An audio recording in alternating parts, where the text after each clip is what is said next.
নবীজি বলেন, কারো অন্তরের মধ্যে যদি গম পরিমাণ, জব পরিমাণ, সরিষার দানা পরিমাণ ইমান থাকে, গম পরিমাণ, জব পরিমাণ, সরিষার দানা পরিমাণ ইমান, এই মানুষটা যদি বিভিন্ন অপরাধের কারণে জাহান্নামের সাজা ভোগ করতেও হয়, জাহান্নামের সাজা ভোগ করার পর আমি নবী বলে দিলাম, একদিন জাহান্নাম থেকে বের হয়ে ওই সরিষা পরিমাণ ইমানের কারণে আল্লাহর জান্নাতে প্রবেশ করবে। খাঁটি ইমান, বিশুদ্ধ ইমান, এটার মধ্যে কোনো ঝামেলা করা যাবে না। আল্লাহ কথাগুলা বোঝার তৌফিক দান করেন। দোকানের শাটারটা লাগাইতেছেন, অর্ধেক শাটার আপনি নিছেন, মুয়াজ্জিন মসজিদের মধ্যে বলে কদ কামাতিস সালাহ, কদ কামাতিস সালাহ, নামাজ দাঁড়ায় গেছে, নামাজ দাঁড়িয়ে গেছে। এই টাইমে কাস্টমার এসে কয় 10,000 টাকার সদায় লাগবে, টেনশনে পড়ে গেলেন, নামাজ 10,000, নামাজ 10,000, নামাজ 10,000, পুরাই টেনশনে আছে। আল্লাহ তাআলা বলেন, সম্পদ যেন তোমাদেরকে আল্লাহর থেকে দূরে সরায় না দেয়। নামাজ দাঁড়িয়ে গেছে, আপনি শাটারও লাগাইতেছেন নামাজে যাওয়ার জন্য, আল্লাহ তাআলা বলেন, এই শোনো, সম্পদ যেন আল্লাহর থেকে দূরে সরায় না দেয়। কাস্টমার কয় 10,000, মুয়াজ্জিন কয় কদ কামাতিস সালাহ, টেনশনে পড়ে গেছে, কি করব? সূরা তাহার 132 নম্বর আয়াতে আল্লাহ বলেন, লা নাসআলুকা রিজকা নাহনু নারযুকুকা, নবী আপনার কাছে আমি রিজিক চাই না, আমি আপনারে রিজিক দেই। পরিবারকে নামাজের কথা বলেন, নিজে নামাজ পড়েন। নামাজের পর আল্লাহ তাআলা রিজিকের কথা কেন বললেন? কারণ রিজিকের টেনশনে মানুষ নামাজ থেকে দূরে থাকে। আল্লাহ বলেন, বান্দা তুমি নামাজে যাও, আমি তোমার থেকে রিজিক চাই না, আমি আল্লাহ তোমাকে রিজিক দিয়ে দেই। আল্লাহ তাআলা বলেন, ইন কানা আবাউকুম, যদি তোমাদের মা বাবা, ওয়া আবনাউকুম, যদি তোমাদের সন্তান, ওয়া ইখওয়ানুকুম, যদি তোমাদের ভাই বোন, ওয়া আজওয়াজুকুম, যদি তোমাদের বিবি, ওয়া আশিরাতুকুম, যদি তোমাদের পরিবার আত্মীয় স্বজন, ওয়া আমওয়ালুন ইখতারাফতুমুহা, যদি তোমাদের উপার্জিত সম্পদ, ওয়া তিজারাতুন তাখশাউনা কাসাদাহা, তোমাদের ব্যবসা, যেই ব্যবসায় লস হওয়ার টেনশনে থাকো, ওয়া মাসাকিনু তারদাউনাহা, যে বাসস্থান তোমরা অনেক ভালোবাসো, আহাব্বা ইলাইকুম মিনাল্লাহ ওয়া রাসূলিহি ওয়া জিহাদিন ফি সাবিলি, আল্লাহ তাআলা বলেন, এই 8টা জিনিস যদি আল্লাহ এবং তার রাসূল চাইতে তোমাদের কাছে বেশি প্রিয় হয়, ফাতারাব্বাসু, অপেক্ষা করো, হাত্তা ইয়াতি আল্লাহু বিআমরি, আল্লাহ তাআলা গজব নিয়ে আসার অপেক্ষা করো। বলি নাউযুবিল্লাহ। কি শিখলাম? এই 8 জিনিসের প্রতি আমাদের মহব্বত আছে বেশি। আল্লাহ বলেন, এইগুলা যদি আল্লাহর চেয়ে বেশি মহব্বতের হয়, নবীর চেয়ে বেশি মহব্বতের হয়, চেয়ে বেশি মহব্বতের হয়, তাহলে গজবের অপেক্ষা থাকো। তাহলে কি শিখলাম? এই 8 জিনিসের চাইতে আল্লাহকে বেশি ভালোবাসা, রসুলকে বেশি ভালোবাসতে হবে। আল্লাহ তৌফিক দান করেন। এখানে কয় জিনিসের ভালোবাসার কথা হলো? 8 জিনিসের ভালোবাসার কথা।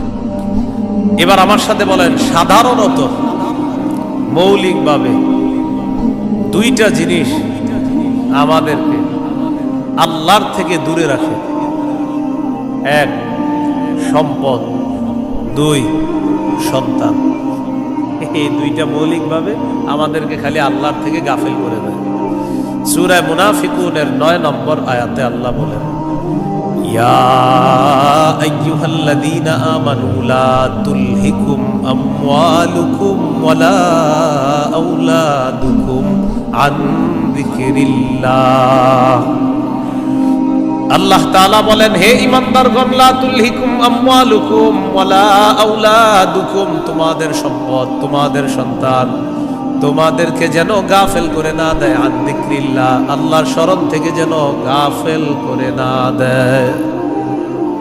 ইন্নাল্লাহু ওয়া রাসূলুহু আহাব্বা ইলাইহি মিম্মা সিওয়াহুমা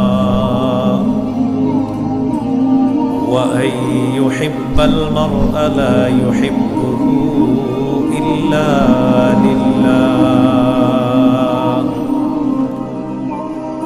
ওয়া আন ইয়াকরাহা আন يعود في الكفر كما يكره أن يقذف في النار كما قال عليه الصلاة والسلام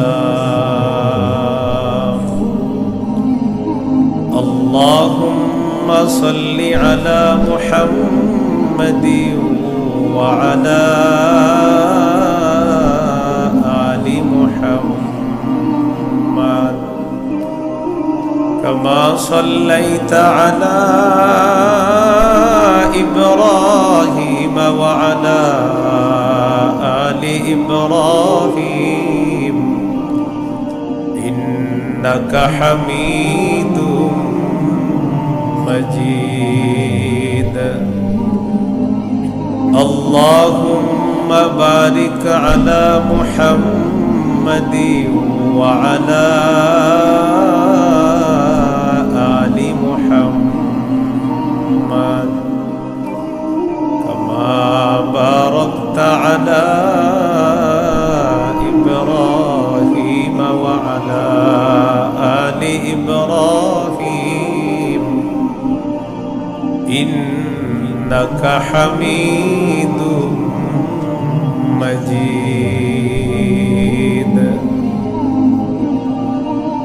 اللهم إني أعوذ بك من شر لساني ومن شر سمعي ومن شر بصري ومن شر مني ভাই বক্সের আওয়াজ করুন ভাই বক্সের আওয়াজ করুন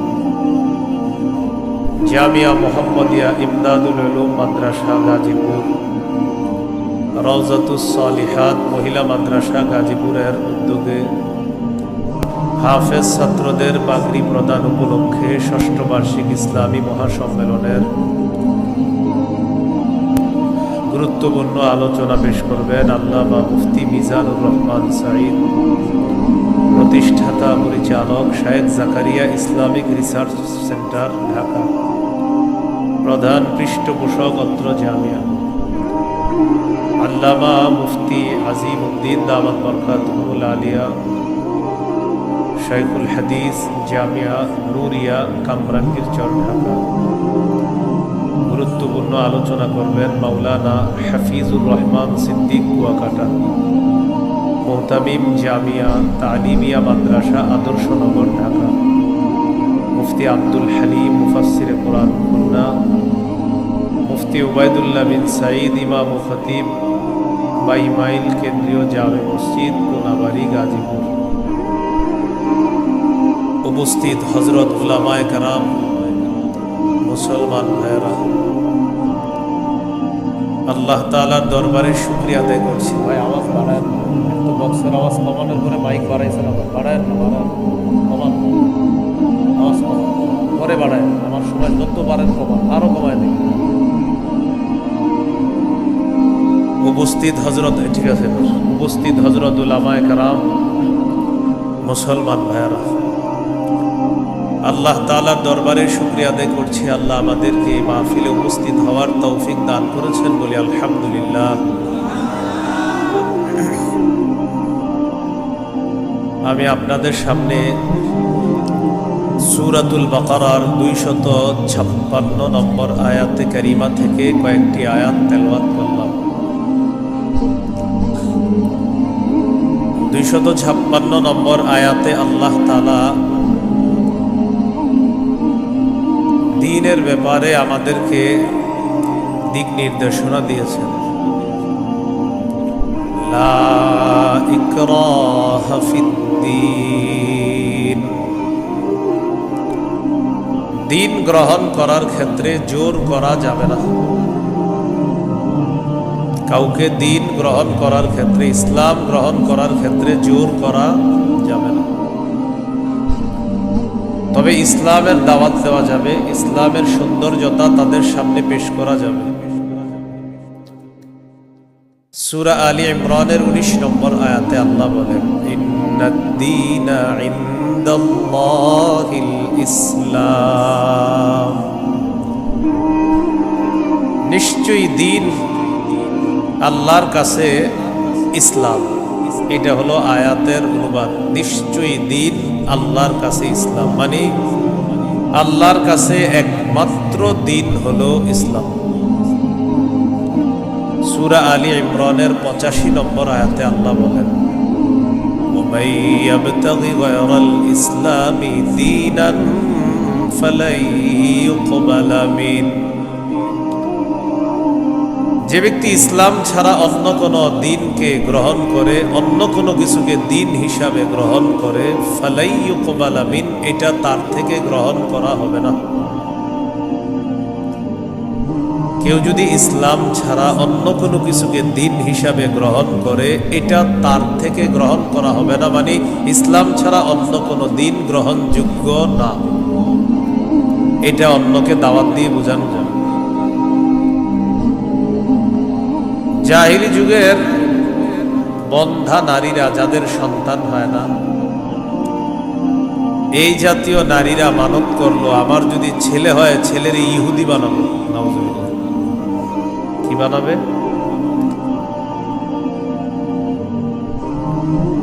নাজিবি গোত্রের ইহুদিদেরকে বের করে দেওয়ার জন্য হুকুম আসলো।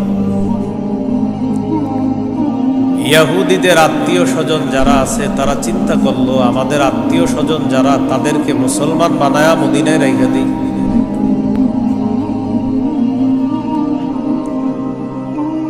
হুসাইন আল আনসার নামে নবীর একজন সাহাবী, তিনি রাসূল সাল্লাল্লাহু আলাইহি সাল্লামের কাছে গেলেন, গিয়ে বললেন, ইয়া রাসূলুল্লাহ,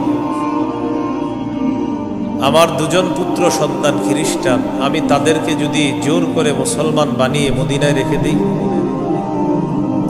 বাবা মুসলমান, সন্তান খ্রিস্টান। রাসূলুল্লাহ সাল্লাল্লাহু আলাইহি সাল্লামকে বললেন, আমি আমার দুই পুত্রকে যদি জোর করে মুসলমান বানিয়ে রেখে দেই,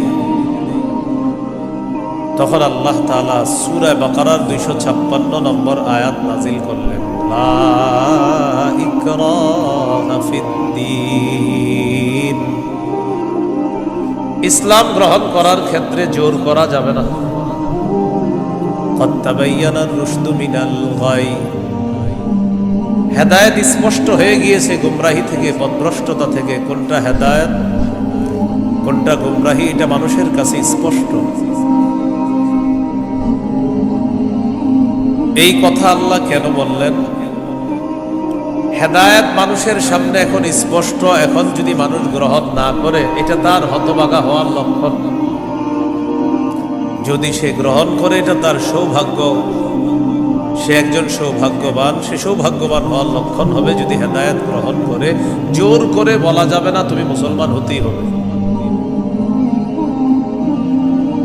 ফামান ইয়াকফুর বিত-তাগুতি ওয়া ইউমিন বিল্লাহ ফাকাদ ইসতামসাকা বিল-উরওয়াতিল উযকা লা ইনফিসামা লাহা।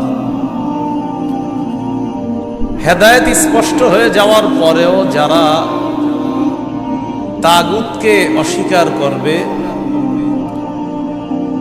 আল্লাহকে যারা বিশ্বাস করবে, হেদায়েত আর গোমরাহি দুইটা স্পষ্ট হয়ে যাওয়ার পর যারা তাগুতকে অস্বীকার করবে তথা পথভ্রষ্টতাকে বর্জন করবে, ওয়া ইউমিন বিল্লাহ, আর যারা আল্লাহকে বিশ্বাস করবে, ফাকাদ ইসতামসাকা বিল উরওয়াতিল উযকা,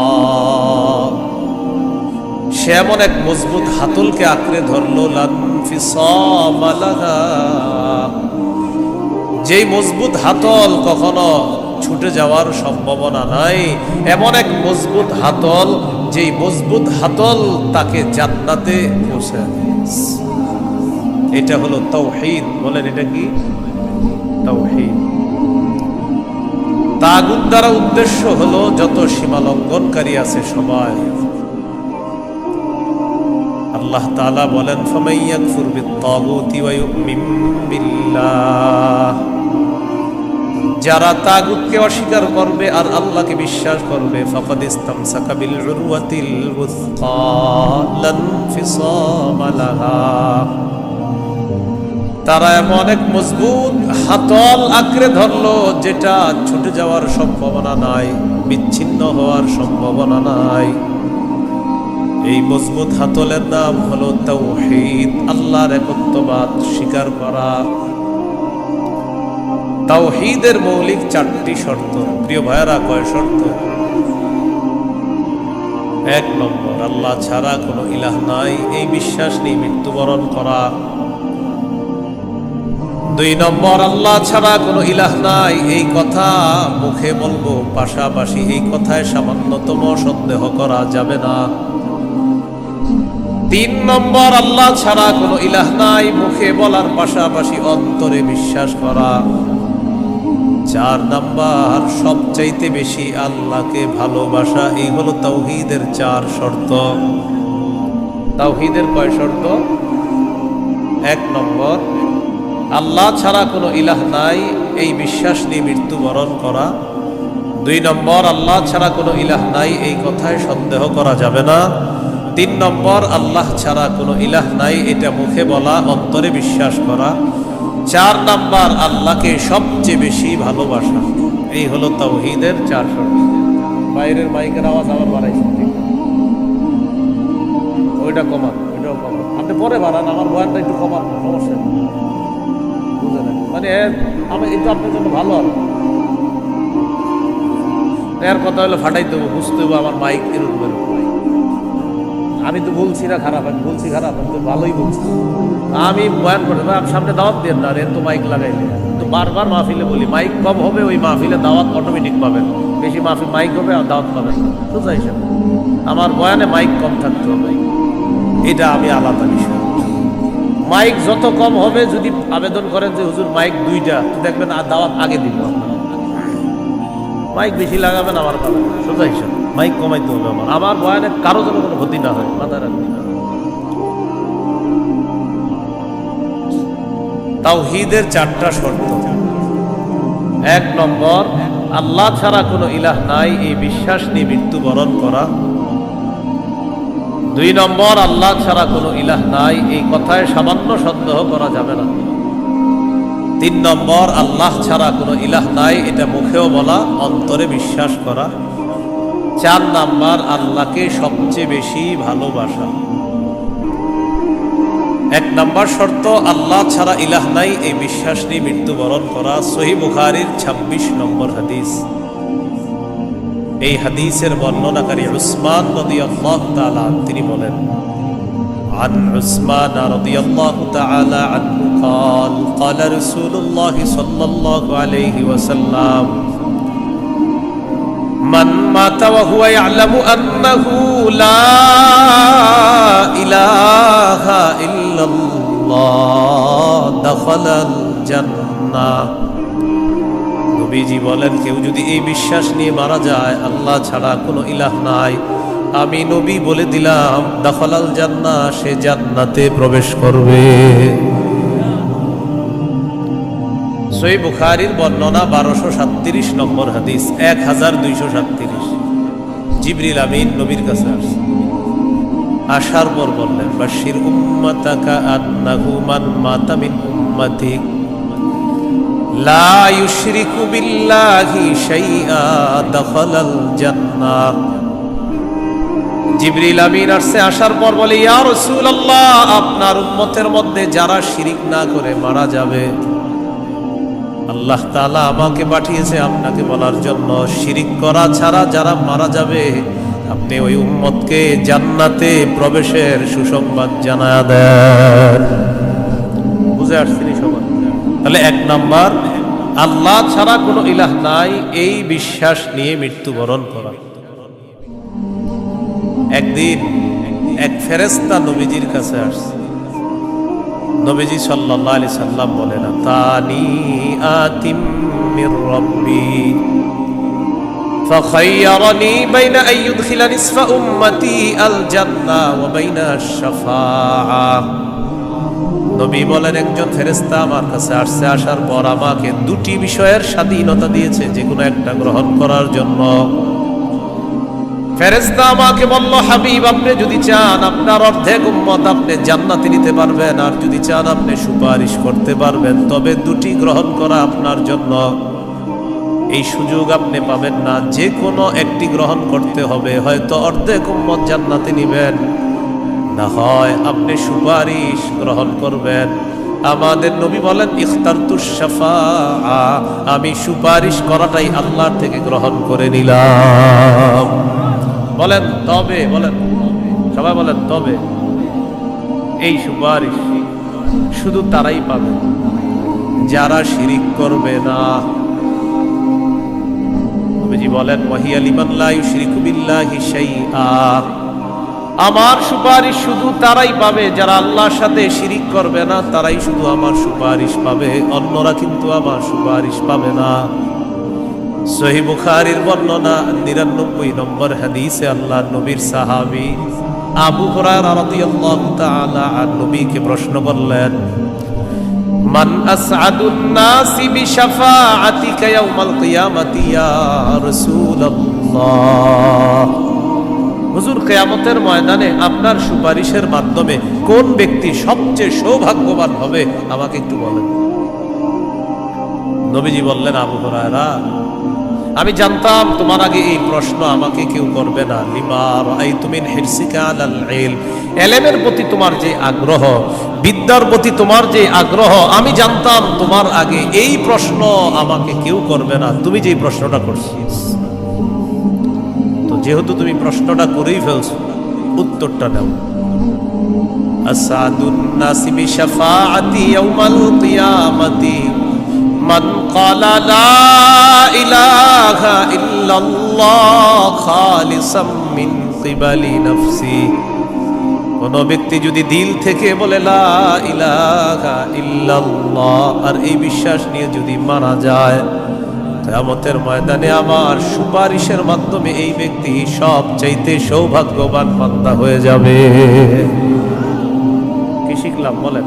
লা ইলাহা ইল্লাল্লাহ। তিরমিজির বর্ণনা ৩৫৯২ নম্বর হাদিস। قال رسول الله صلى الله عليه وسلم ما عبد قال لا إله إلا الله مخلصا قط إلا فتحت له أبواب السماء حتى تفزع إلى العرش। নবীজি বলেন, কোন বান্দা যদি একবার ইখলাসের সাথে লা ইলাহা ইল্লাল্লাহ পাঠ করে, আল্লাহর আসমানের সবগুলা দরজা খুলে দেওয়া হয়, তার লা ইলাহা ইল্লাল্লাহ যেন আরশ পর্যন্ত পৌঁছে যায়। তাওহীদের কয় শর্ত বুঝলেন? কয় শর্ত? ১ নম্বর, আল্লাহ ছাড়া ইলাহ নাই, এই বিশ্বাস নিয়ে মরতে হবে।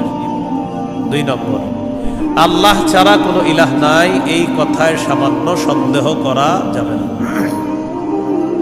সূরা হুজুরাতের ১৫ নম্বর আয়াতে আল্লাহ বলেন, ইন্নামাল মুমিনুনা আল্লাযীনা আমানু বিল্লাহি ওয়া রাসূলিহি সুম্মা লাম ইয়ারতাবু ওয়া জাহাদু বিআমওয়ালিহিম ওয়া আনফুসিহিম ফী সাবিলিল্লাহ উলাইকা হুমুস সাদিকুন।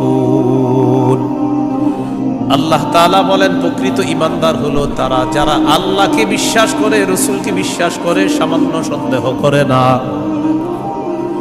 ওয়া জাহাদু বিআমওয়ালিহিম ওয়া আনফুসিহিম ফী সাবিলিল্লাহ, যারা নিজেদের জান মাল নিয়ে আল্লাহর রাস্তায় লড়াই করে। আল্লাহ বলেন, উলাইকা হুমুস সাদিকুন, আমি আল্লাহ তাদেরকে কোরআনে খাঁটি সত্যবাদী বলে ঘোষণা করলাম। এরা খাঁটি সত্যবাদী, আল্লাহকে বিশ্বাস করে, রাসূলকে বিশ্বাস করে, একটু সন্দেহ করে না। ৩ নম্বর শর্ত, লা ইলাহা ইল্লাল্লাহ, আমি মুখে উচ্চারণ করলাম আল্লাহ ছাড়া কোনো ইলাহ নাই, অন্তরেও বিশ্বাস করা। মুখে বললাম আল্লাহ ছাড়া কোনো ইলাহ নাই, অন্তরে যদি ঝামেলা থাকে এটা হবে মুনাফিক মার্কা শয়তান, নেফাকি হবে। এটা কি হবে বলেন তো? সবাই বলেন কি হবে? নেফাকি হবে। মুখে বলতে হবে, অন্তরেও স্বীকার করতে হবে। সূরাতুল ফাতহির ১১ নম্বর আয়াতে আল্লাহ বলেন, ইয়াকুলুনা বিআলসিনাতিহিম মা লাইসা ফি কুলুবিহিম, তারা তাদের মুখ দিয়ে এমন কথা বলে যা তাদের অন্তরের কথা না। তাহলে বলেন তো, তাওহীদের ৩ নম্বর শর্ত, মুখে বললাম একটা আর অন্তরে আরেকটা, শর্ত পূরণ হবে? মুখে যা বলবো অন্তরেও তা যদি হয়, এটা 3 নাম্বার শর্ত পূরণ হবে। অন্তরে যদি ঈমান সরিষার দানা পরিমাণও হয়, একদিন জান্নাতে যাবে। সহিহ বুখারীর 44 নম্বর হাদিস। قال رسول الله صلى الله عليه وسلم يخرج من النار من قال لا إله إلا الله وفي قلبه وزن شعيرة من خير وفي قلبه وزن برة من خير وفي قلبه وزن ذرة من خير। নবীজি বলেন, কারণ অন্তরের মধ্যে যদি গম পরিমাণ, জব পরিমাণ, সরিষার দানা পরিমাণ ঈমান থাকে, গম পরিমাণ, জব পরিমাণ, সরিষার দানা পরিমাণ ঈমান, এই মানুষটা যদি বিভিন্ন অপরাধের কারণে জাহান্নামের সাজা ভোগ করতেও হয়, জাহান্নামের সাজা ভোগ করার পর আমি নবী বলে দিলাম, একদিন জাহান্নাম থেকে বের হয়ে ওই সরিষা পরিমাণ ঈমানের কারণে আল্লাহর জান্নাতে প্রবেশ করবে। খাঁটি ঈমান, বিশুদ্ধ ঈমান, এটার মধ্যে কোনো ঝামেলা করা যাবে না। আল্লাহ কথাগুলা বুঝার তৌফিক দান করেন। 4 নাম্বার শর্ত, সবচেয়ে বেশি আল্লাহকে ভালোবাসা। বলেন, কাকে ভালোবাসা? সবাই আমার সাথে বলেন, সাধারণত বলেন। আমরা 8টি জিনিসকে বেশি ভালোবাসি। 8 জিনিসের প্রতি আমাদের মহব্বত খুব বেশি। এই 8 জিনিসের চাইতেও আল্লাহকে, রসুলকে বেশি ভালোবাসতে হবে। কয় জিনিসের প্রতি টান আছে বেশি? 8 জিনিসের কথা আল্লাহ বলছে সূরা তাওবা 24 নম্বর আয়াত। আমি প্রথম আয়াতটা পড়ি, এরপর অনুবাদ করব, আমরা সবাই বলব। আল্লাহ তাআলা বলেন, কুল ইন কানা আবাউকুম ওয়া আবনাউকুম ওয়া ইখওয়ানুকুম ওয়া আজওয়াজুকুম ওয়া আশীরাতুকুম وأموال اقترفتموها وتجارة تخشون كسادها ومساكن ترضونها أحب إليكم من الله ورسوله وجهاد في سبيله فتربصوا حتى يأتي الله بأمره।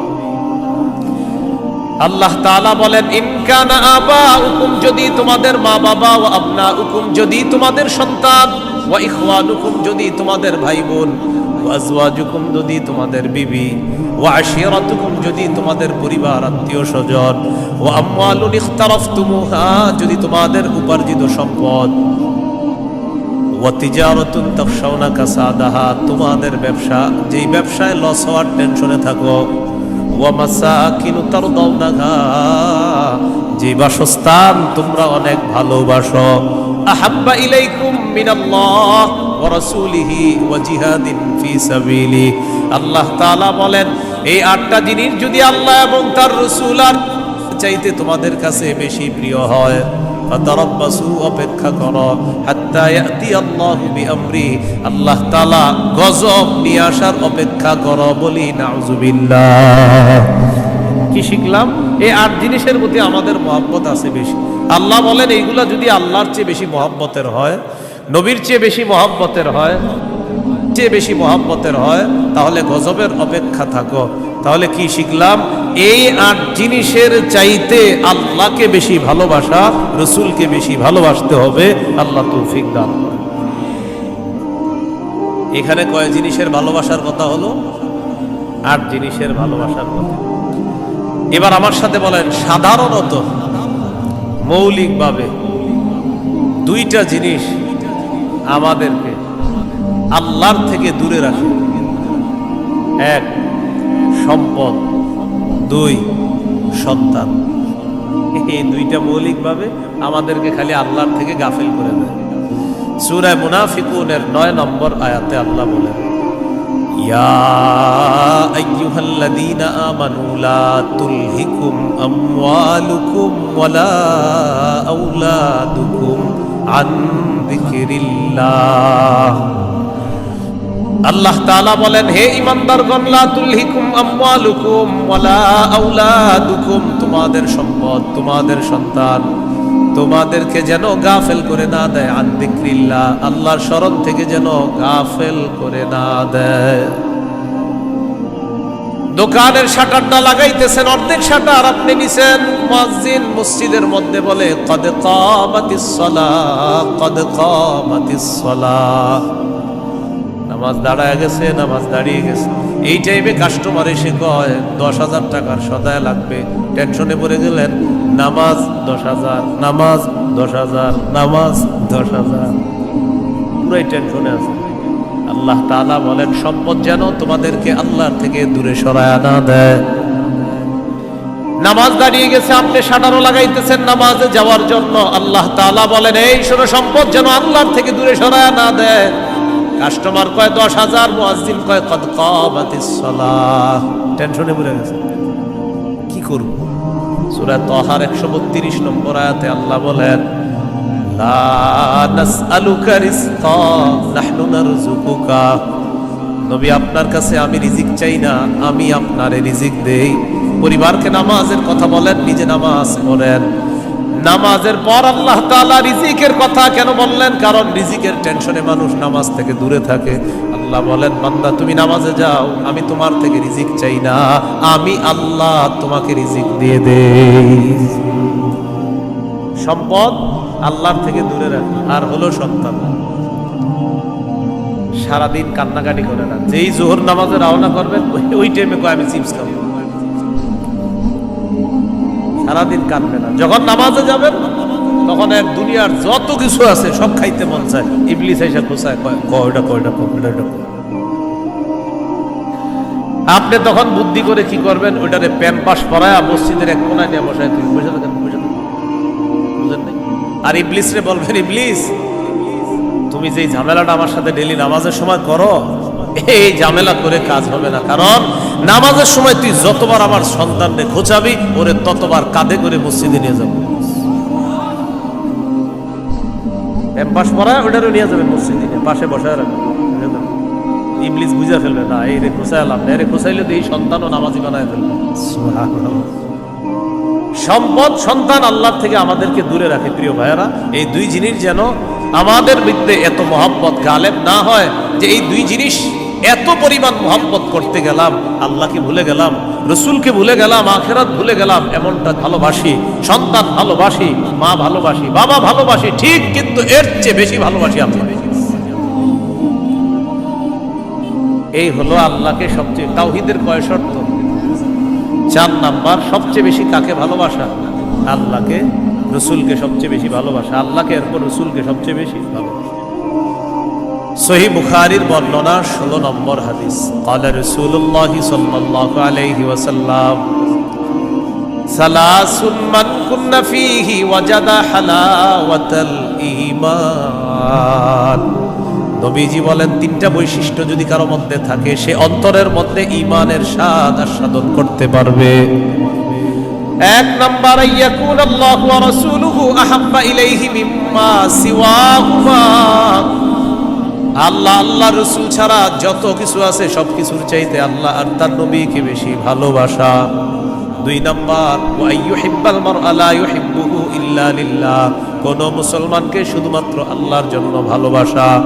3 নাম্বার, আইয়াকরাহা আইয়াউদা ফিল কুফরি কামা ইয়াকরাহু আইয়ুকযাফা ফিন্নার, আগুনের মধ্যে পুড়ে যাওয়া যেমন অপছন্দ, তেমনি ভাবে কুফরি করাটাও এমন অপছন্দ হওয়া। কোটি কোটি টাকা আপনার সামনে রাখা হলো আর বলা হলো আগুনে পুড়ে মারা যাও, আপনি তখন জবাব দিবেন আপনার কি মাথা খারাপ? আগুনে পুড়ে যদি আমি মারা যাই, কোটি টাকা দিয়ে আমি করব? এবার আপনাকে বলা হলো কোটি কোটি টাকা দেওয়া হবে, তুমি কুফরি করো, আপনি জবাব দিবেন কোটি টাকার বিনিময়ে যেমন দুনিয়ার আগুনে পড়তে চাই না, তেমনি ভাবে কোটি টাকার বিনিময়ে কুফরি করে জাহান্নামের আগুনেও পড়তে চাই না। নবীজি বলেন কারো মধ্যে যদি এমন অনুভূতি থাকে আগুনে পুড়ে যাওয়া তার অপছন্দ, তেমনি ভাবে কুফরি করাটাও তার কাছে অপছন্দের, আল্লাহ তাআলা তার অন্তরের মধ্যে ঈমানের স্বাদ তৈরি করে দিবেন, ঈমানের স্বাদ দিবেন। তো এই 3টার মধ্যে একটা হলো আল্লাহকে বেশি ভালোবাসা। বলেন তো তাওহীদের কয় শর্ত? এক নম্বর আল্লাহ ছাড়া কোনো ইলাহ নাই, এই বিশ্বাস নিয়ে মৃত্যুবরণ করা। দুই নম্বর আল্লাহ ছাড়া কোনো ইলাহ নাই, এটার মধ্যে একটুও সন্দেহ করা যাবে না। তিন নম্বর আল্লাহ ছাড়া কোনো ইলাহ নাই, এটা মুখে বলা, অন্তরে স্বীকার করা, বিশ্বাস করা। চার নম্বর আল্লাহকে সবচেয়ে বেশি ভালোবাসা। এই চার শর্ত পূরণ করে আমরা যেন কবরে যেতে পারি, আল্লাহ তাআলা তৌফিক দান করেন। এরপরে আল্লাহ বলেন আল্লাহু সামিউন আলিম, আল্লাহ সর্বশ্রোতা সর্বজ্ঞানী। এটা হলো সূরা বাকারার 256 নম্বর আয়াত। এখন আপনাদেরকে 56 নম্বর আয়াত থেকে জিজ্ঞাসা করতে চাই, একটা হলো তাগুতের দল আর একটা হলো আল্লাহর দল। দুনিয়াতে মৌলিকভাবে মানুষের দল দুইটা, একটা হলো হিজবুল্লাহ আল্লাহর দল, আর একটা হিজবুশ শাইতান শয়তানের দল।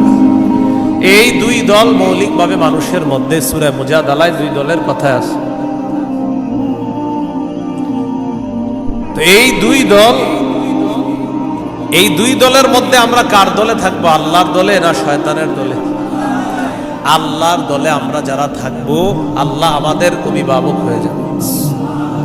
এই কথাটা আল্লাহ সূরা বাকারার 257 নম্বর আয়াতে বলতেছে। মন দিয়ে শুনেন কি বলে, আল্লাহু ওয়ালিয়ুল্লাযীনা আমানু, যারা ঈমানদার তাদের অভিভাবক আল্লাহ। সুবহানাল্লাহ।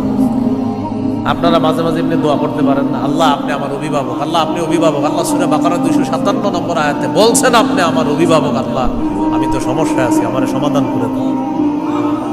এভাবে বলতো, আল্লাহ আপনি বলছেন আপনি আমার অভিভাবক, আল্লাহ আপনি আমার সমস্যা সমাধান করে দেন।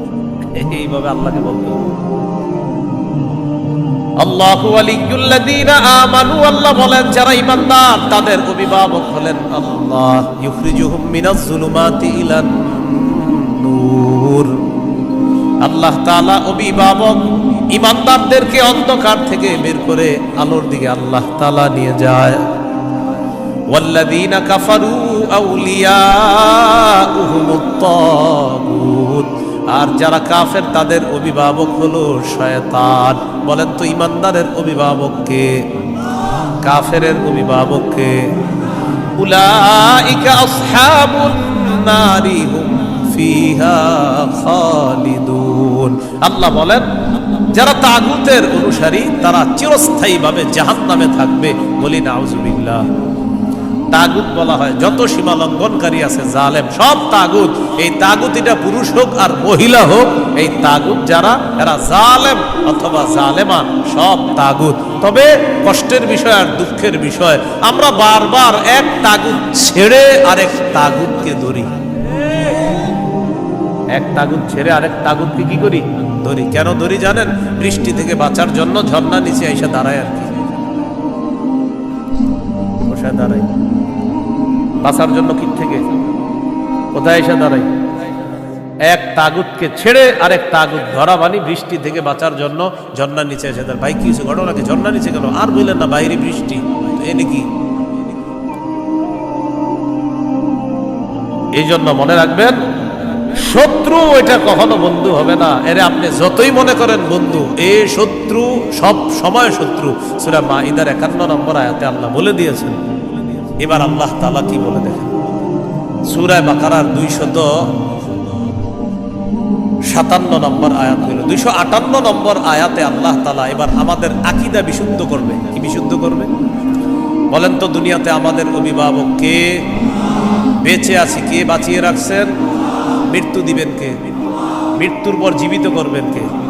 এই আকীদাটা এখন আল্লাহ তাআলা সংশোধন করবে যে শোনো, আমি তোমাদেরকে বাঁচিয়ে রাখছি, মৃত্যুর পর আমি জিন্দা করব, কিন্তু এখানে কোনো সন্দেহ করবা না। এই আকীদা 258, 259, 260 এই 3 আয়াতের মধ্যে আল্লাহ আমাদেরকে আকীদা দিয়ে দিবেন। দুনিয়াতে যেমন তোমাদেরকে রাখছি আমি, আখিরাতেও তোমাদেরকে আবার পুনরুত্থান করব, এই ক্ষমতাও আমি আল্লাহ। সূরা বাকারা 258, 259, 260 দেখেন কি বলে,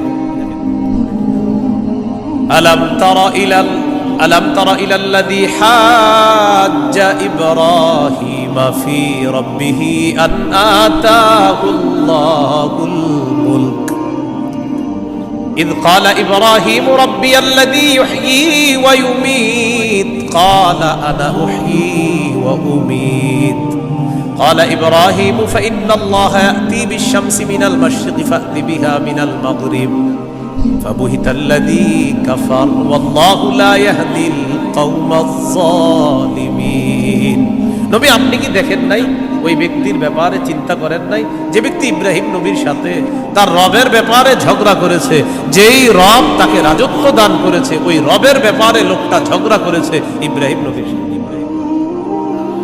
আল্লাহ তাআলা বলেন এই ব্যক্তি হলো বাবেল শহরের বাদশাহ নমরুদ। ইব্রাহিম নবীর সাথে ঝগড়া লাগছে, এই কারণে নমরুদকে আল্লাহ তাআলা রাজত্ব দান করছে। রাজত্ব পাওয়ার পর নমরুদ কয় আমি খোদা। ইব্রাহিম নবী বললেন আমার রব রব্বি আল্লাযী ইহয়ী ওয়া ইউমীত, আমার রব হলেন তিনি যিনি জীবন দেয়, যিনি মৃত্যু দান করেন। নমরুদ পাল্টা জবাব দিয়ে বলে ক্বালা আনা উহয়ী ওয়া উমীত, আমিও তো জীবন দেই আমিও তো মৃত্যু দেই। নাউজুবিল্লাহ। ইব্রাহিম নবী বললেন রব তিনি যিনি জীবন দেয় মৃত্যু দেয়। নমরুদ কথা আমিও তো জীবন দেই মৃত্যু দেই। ইব্রাহিম নবী তাহলে আমি কি করতে হবে? আমারও রব মানো, কারণ আমিও জীবন দিই মৃত্যু দিই। ইব্রাহিম নবী বললেন কিভাবে? জেলখানা থেকে দুইজন আসামি ধরে আনছে, একজনকে মেরে ফেলছে আর একজনকে ছেড়ে দিছে। মারার পর বলে এই যে দেখো আমি মৃত্যু দিলাম, ছেড়ে দেওয়ার পর বলে এই যে দেখো আমি জীবন দিলাম। ইন্টারন্যাশনাল পদ্ধতির জীবন মৃত্যু। হ্যাঁ, দুইজনকে ধরে আনছে, একটাকে হত্যা করছে আর একটাকে ছেড়ে দিছে। হত্যা করার পর বলে দেখো জীবন দিলাম মৃত্যু দিলাম, জীবন দিলাম কিভাবে? আরেকটাকে ছেড়ে দিছে। এটা ছেড়ে দেওয়ার পর বলছে আমি তাকে জীবন দিলাম। আপনারা বলেন এটা কি জীবন মৃত্যু? ইব্রাহিম নবী চিন্তা করলেন এরে এমন এক কথা বলে আটকাইতে হবে যে কথার পরে আর ঝগড়া করবে না। قال إبراهيم فإن الله يأتي بالشمس من المشرق فأت بها من المغرب। ইব্রাহিম নবী বললেন আমার রব আল্লাহ প্রতিদিন সূর্য পূর্ব দিক থেকে উঠায়, তুমি পশ্চিম দিক থেকে উঠায় দাও। তুমিও তো রব, তোমার দাবি অনুযায়ী। ফাবুহিতাল্লাযী কাফার, আল্লাহ তাআলা বলেন যে ঝগড়া করছে নমরুদ কাফের, ধরাশয়ী হয়ে গেল, ঝগড়ায় হেরে গেল। মুফাসসিরিনে কেরাম বলেন নমরুদ পাল্টা বলতে পারতো ইব্রাহিম আমি সূর্য পশ্চিম দিক থেকে উঠাতে পারবো না, তোমার রব আল্লাহ প্রতিদিন পূর্ব দিক থেকে সূর্য উঠায়, আমি তো পারবো না। তুমি তোমার রব আল্লাহকে বলো সূর্যটা যেন পশ্চিম দিক থেকে উঠায় দেখায় দেয়। মুফাসসিরিনে কেরাম বলেন নমরুদ বুঝে শুনেই পাল্টা চ্যালেঞ্জ দেয় নাই। কেন দেয় নাই? নমরুদ কিন্তু চ্যালেঞ্জ দিতে পারতো পাল্টা, ইব্রাহিম তুমি আমারে বললা আমি যেন সূর্য পশ্চিম দিক থেকে উঠাই, তোমার রব যেহেতু পূর্ব দিক থেকে উঠায়, তো পাল্টা প্রশ্ন করতে পারতো নমরুদ ইব্রাহিম আমি তো পারলাম না, তোমার রব আল্লাহকে বলো আল্লাহ যেন সূর্যটা পশ্চিম দিক থেকে উঠায় দেখায়। মুফাসসিরিনে কেরাম বলে নমরুদ এটা বুঝে শুনেই পাল্টা প্রশ্ন করে নাই, কারণ নমরুদ জানে এই প্রশ্ন করলে ইব্রাহিম চ্যালেঞ্জ গ্রহণ করবে, আল্লাহকে বলবে আল্লাহ সাথে সাথে সূর্য পশ্চিম দিক থেকে উঠায় দেখায়। আর এটা যদি করে ফেলে নমরুদের দল ছোট হয়ে যাবে, হালকা হয়ে যাবে। এই জন্য নমরুদ আর পাল্টা চ্যালেঞ্জ দেয় নাই। বলেন তো নমরুদকে রাজত্ব দিয়েছিল কে? দেওয়ার পর বলে আমি খোদা। কি বলে? আমি। এই জন্য প্রিয় ভাইয়েরা সামনের দিকে যাদেরকে আমরা শাসন ক্ষমতায় বসাবো, যাদেরকে আমরা দায়িত্ব দিব, বুঝে শুনে দায়িত্ব দিতে হবে। কি শুনে? বলেন আমার সাথে প্রতিদিন 2 রাকাত অতিরিক্ত নফল নামাজ পড়ব, পড়ার পর 3টা দোয়া করব। 1 নাম্বার আল্লাহ, বলেন আল্লাহ কিয়ামতের আগে বাংলাদেশে আর কোন নারী প্রধান চাই না।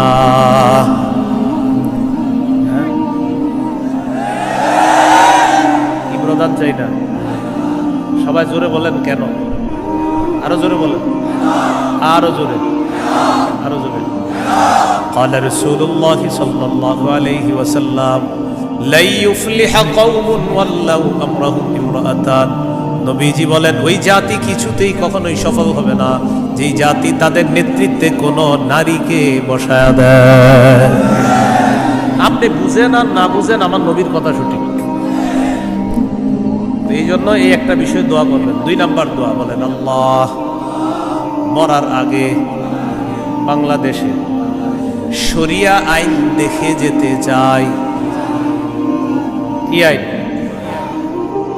দেয়ালে দেয়ালে লিখে দিবেন শরিয়া আইন চায় না তারা। বলেন,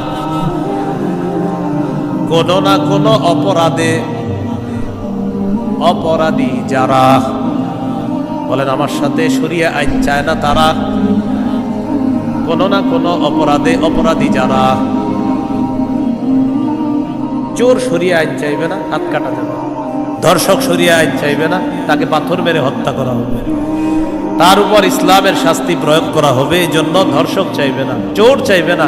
আমাদের দেশে যদি আসলে শরিয়া আইন চালু হয়, বিগত দিনের শুধু চুরির বিচার করতে করতে সুপ্রিম কোর্ট, হাইকোর্টের বিচারপতিরা ক্লান্ত হয়ে যাবে। শুধু চুরির বিচার, কিসের বিচার? এটা 2 নম্বর দোয়া করবেন। 3 নম্বর দোয়া, বলেন আল্লাহ আমাদের দেশে এমন একজন শাসক দিয়ে দেন, যেই শাসক মৌলিক 4টি কাজ করবে। 1 নম্বর নামাজ কায়েম করবে, 2 নম্বর যাকাত প্রতিষ্ঠিত করবে, 3 নম্বর সৎ কাজের আদেশ করবে, 4 নম্বর অসৎ কাজের নিষেধ করবে। সবাই বলেন দলিল, বলেন দলিল। সূরা হজ 41 নম্বর আয়াত। কোন সূরা? কত নম্বর আয়াত? এই আয়াতে আল্লাহ বলেন, আল্লাযীনা ইম্মাক্কান্নাহুম ফিল আরদি আকামুস সালাহ ওয়া আতাউয যাকাতা ওয়া আমারু বিল মারুফি ওয়া নাহাউ আনিল মুনকার। আল্লাহ তাআলা বলেন, আমি যাদেরকে দুনিয়ার শাসন ক্ষমতায় বসাই তাদের মৌলিক কাজ হবে 4টা। 1 নম্বর আকামুস সালাহ, তারা রাষ্ট্রীয়ভাবে নামাজ কায়েম করতে হবে। রাষ্ট্রের প্রত্যেকটা নাগরিক যেন নামাজ পড়ে, এই দায়িত্ব পালন করতে হবে। 2 নম্বর ওয়া আতাউয যাকাত, যাকাতের বিধান রাষ্ট্রীয়ভাবে চালু করতে হবে। আমাদের দেশে যদি রাষ্ট্রীয়ভাবে যাকাতের বিধান চালু হয়ে যায়, আর সব ধনীরা যদি 1 বছর যাকাত আদায় করে, কয় বছর? ওই বছর সুদ বলবে, যাকাত তুমি ভালো থেকো, আমি সুদ বিদায় নেই। কয় বছর? 1 বছর যদি যাকাত যারা দেয়, এরা যদি দেয়, সুদ বলবে, যাকাত তুমি থাকো, আমি চলে যাই, কারণ আমার আর থাকার জায়গা নাই। বলেন আমার সাথে, সুদে ফকির আরো ফকির হয়, যাকাতে ফকির আরো ধনী হয়। দলিল ইবনে মাজাহ 2279 নম্বর হাদিস। আবার বলেন, বলেন সুদে ফকির আরো ফকির হয়, যাকাতে ফকির ধনী হয়। বলেন আমাদের এই রাষ্ট্র সুদ ভিত্তিক হওয়ার কারণে এখন আমরা সবাই মোটামুটি ভিক্ষুক। কারণ আমাদের প্রত্যেকের মাথা পিছু 1,07,000 টাকা ঋণ। আপনি কোথায় দেবেন? সুদের শেষ পরিণতি ভিক্ষা। এটা আপনার যদি বুঝে না আসে, কিছু করার নাই। আমার নবীর কথা যেটা বলবে নবী, আজ হোক কাল হোক সেটা ফলবেই, কোনো সন্দেহ নেই। তো আমরা দাবি করি 90% মুসলমান, এখানে অর্থ ব্যবস্থা সুদ ভিত্তিক। এই জন্য আমরা স্লোগান পাল্টাবো, বলেন দারিদ্র বিমোচনে সুদ নয় যাকাত। বলেন তো দারিদ্র বিমোচনে কি? দারিদ্র বিমোচনে সুদ নয় যাকাত। এগুলো দেয়ালে লিখে দিবেন যে দারিদ্র বিমোচনে সুদ নয় যাকাত। লিখে দিবেন দারিদ্র বিমোচনে সুদ নয় যাকাত। লিখবেন সুদে ফকির আরো ফকির হয়, যাকাতে ফকির আরো ধনী। নমরুদকে রাজত্ব দিছে আল্লাহ তাআলা, সে এখন বলে আমি খোদা। বলেন নাউজুবিল্লাহ। বলেন জীবন মৃত্যু কে দেয়? এটা হলো সূরা বাকারা 258 নম্বর আয়াত। 259 নম্বর আয়াতটা শোনার আগে আগে বুঝেন। এক ব্যক্তি এক এলাকার সামনে দিয়ে যাইতেছে, যাওয়ার সময় দেখে কি এলাকার সবগুলা ঘর বাড়ি ছাদের উপরে পড়ে রয়েছে, নিচে ছাদ, উপরে ঘর বাড়ি। আপনাদের এলাকার ছাদ কি নিচে থাকে না বাড়ির উপরে থাকে? কয়েকজন কইছে, মানে অন্যদের ঘর বাড়ির ছাদ নিচে থাকে। ঘর বাড়ির ছাদ কই থাকে? এটা প্রথমে বললেন না কেন? মানে প্রথমে কয়েকজন কইছে কয়েকজন উপরে, মানে অন্যদের ছাদগুলা নিচে। আপনাদের ঘর বাড়ির ছাদ কই? এই কথাটা প্রথমে বললে সমস্যা ছিল। এক ব্যক্তি যাইতেছে এক এলাকার সামনে দিয়ে, যাওয়ার সময় দেখে ঘর বাড়ি সব ধ্বংস হয়ে পইরা রয়েছে, নিচে হইলো ছাদ, উপরে ঘরবাড়ি। উনি এই বিষয়ে দেখা সাথে সাথে বললেন, আল্লাহু আকবার, আল্লাহ কত মহান, এদেরকে ধ্বংস করলেন আল্লাহ, আবার আল্লাহ কিভাবে জিন্দা করবে, এটা ওনার সন্দেহ না, এটা ওনার কি না সন্দেহ না, এটা উনি বিস্ময় প্রকাশ করতেছে, আল্লাহ কত মহান, আবার কিভাবে আল্লাহ জিন্দা করবে, এটা মুখ দিয়ে বলে ফেলছে। সাথে সাথে আল্লাহ তাকে মৃত্যু দিচ্ছে, 100 বছর মৃত অবস্থায় রাখছে। কয় বছর? 100 বছর মৃত অবস্থায় রাখছে। 100 বছর পর জিন্দা করছে। জিন্দা করার পর তাকে জিজ্ঞাসা করলেন, আপনি কয় বছর মৃত অবস্থায় ছিলেন? তো জবাব দিলেন, 1 দিন বা আধা দিন। আল্লাহ তাআলা বললেন, আপনি 100 বছর ছিলেন মরা। কয় বছর? ওই যে উনি বলছিলেন মরাকে আল্লাহ কিভাবে জিন্দা করবে, আল্লাহ দেখাই দিতেছে। আপনার খানা পানির দিকে তাকান, তো তাকাইছে খানা পানির দিকে, তাকায় দেখে খানা পানি পচে নাই। সুবহানাল্লাহ। কয় বছর? এবার আপনার গাদার দিকে তাকান, তো তাকাইছে গাদার দিকে, গাদাটার কি অবস্থা দেখে কি গাদা পচে গলে মরে মাটির সাথে মিশে গেছে। আল্লাহ তাআলা বুঝায়, এই জন্যই তো আমি আল্লাহ।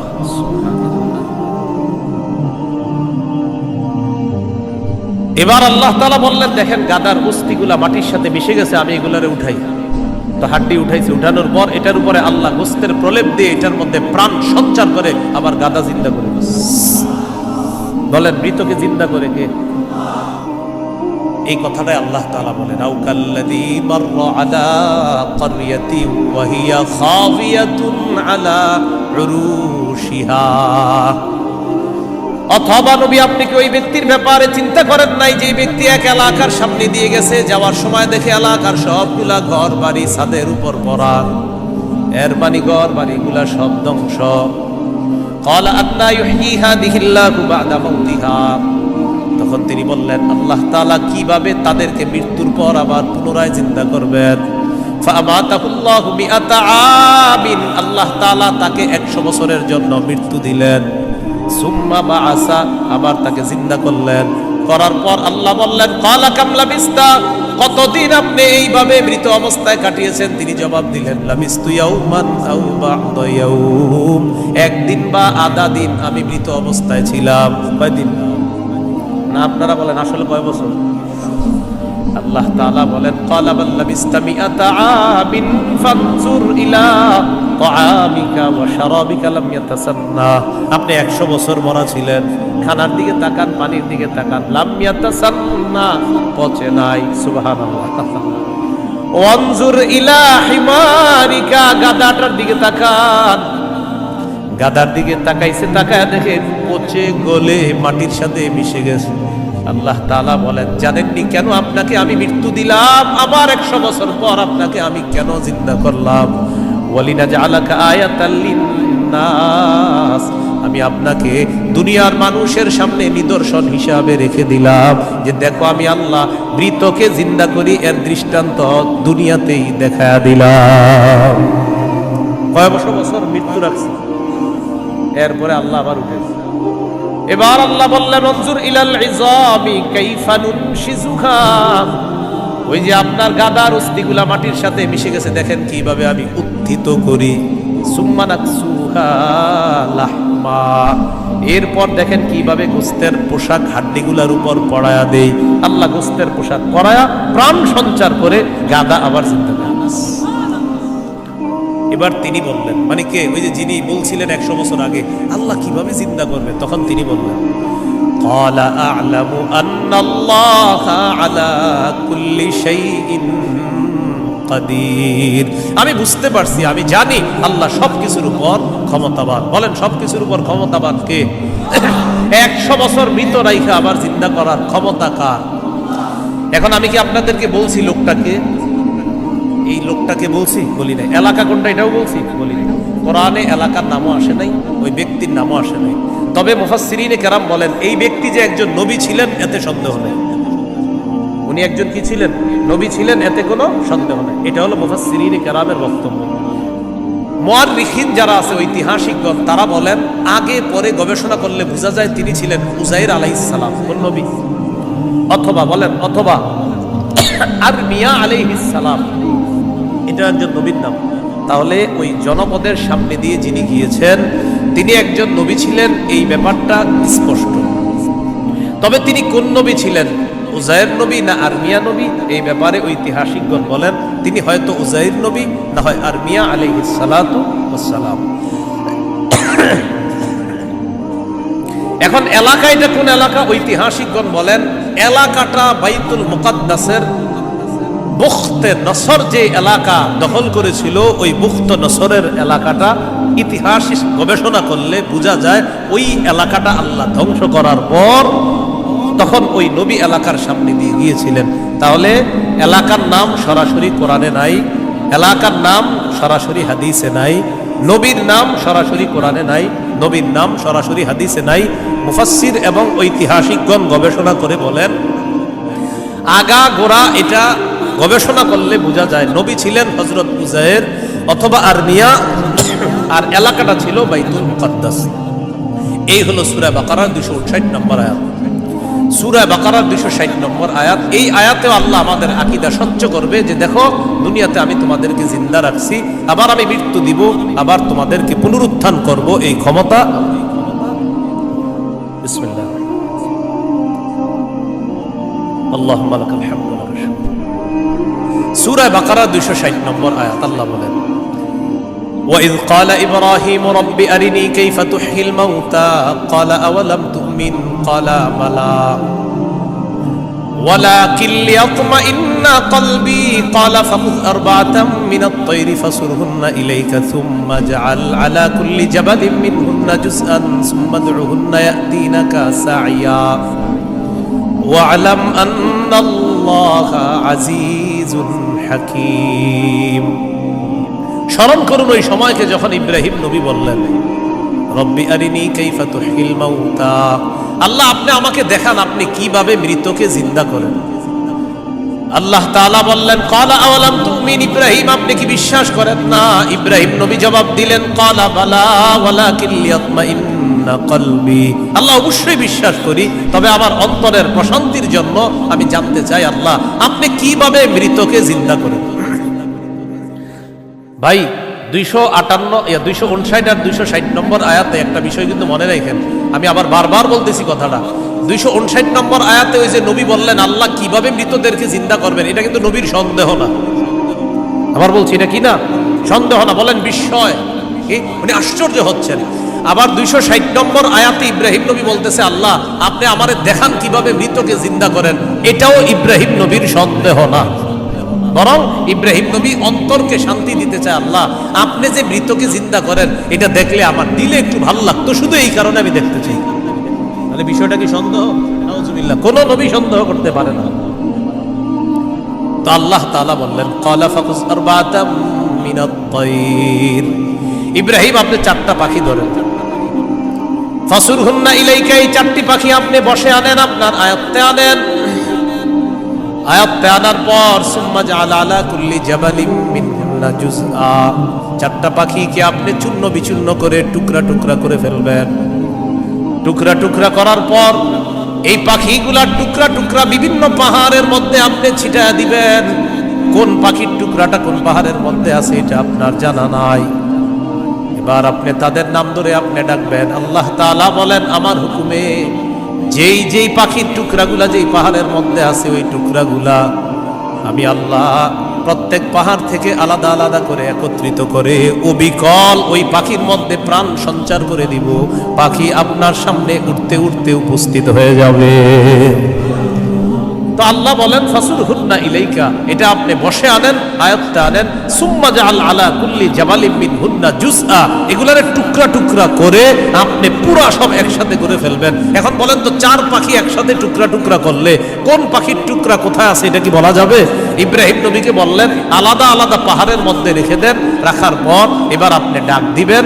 ডাক দেওয়ার পর দেখবেন ওই আলাদা টুকরাগুলা একত্রিত হয়ে যেই যেই পাখির টুকরা আমি আল্লাহর হুকুমে ওই পাখির শরীরে যাবে, আমি প্রাণ সঞ্চার করে দিব।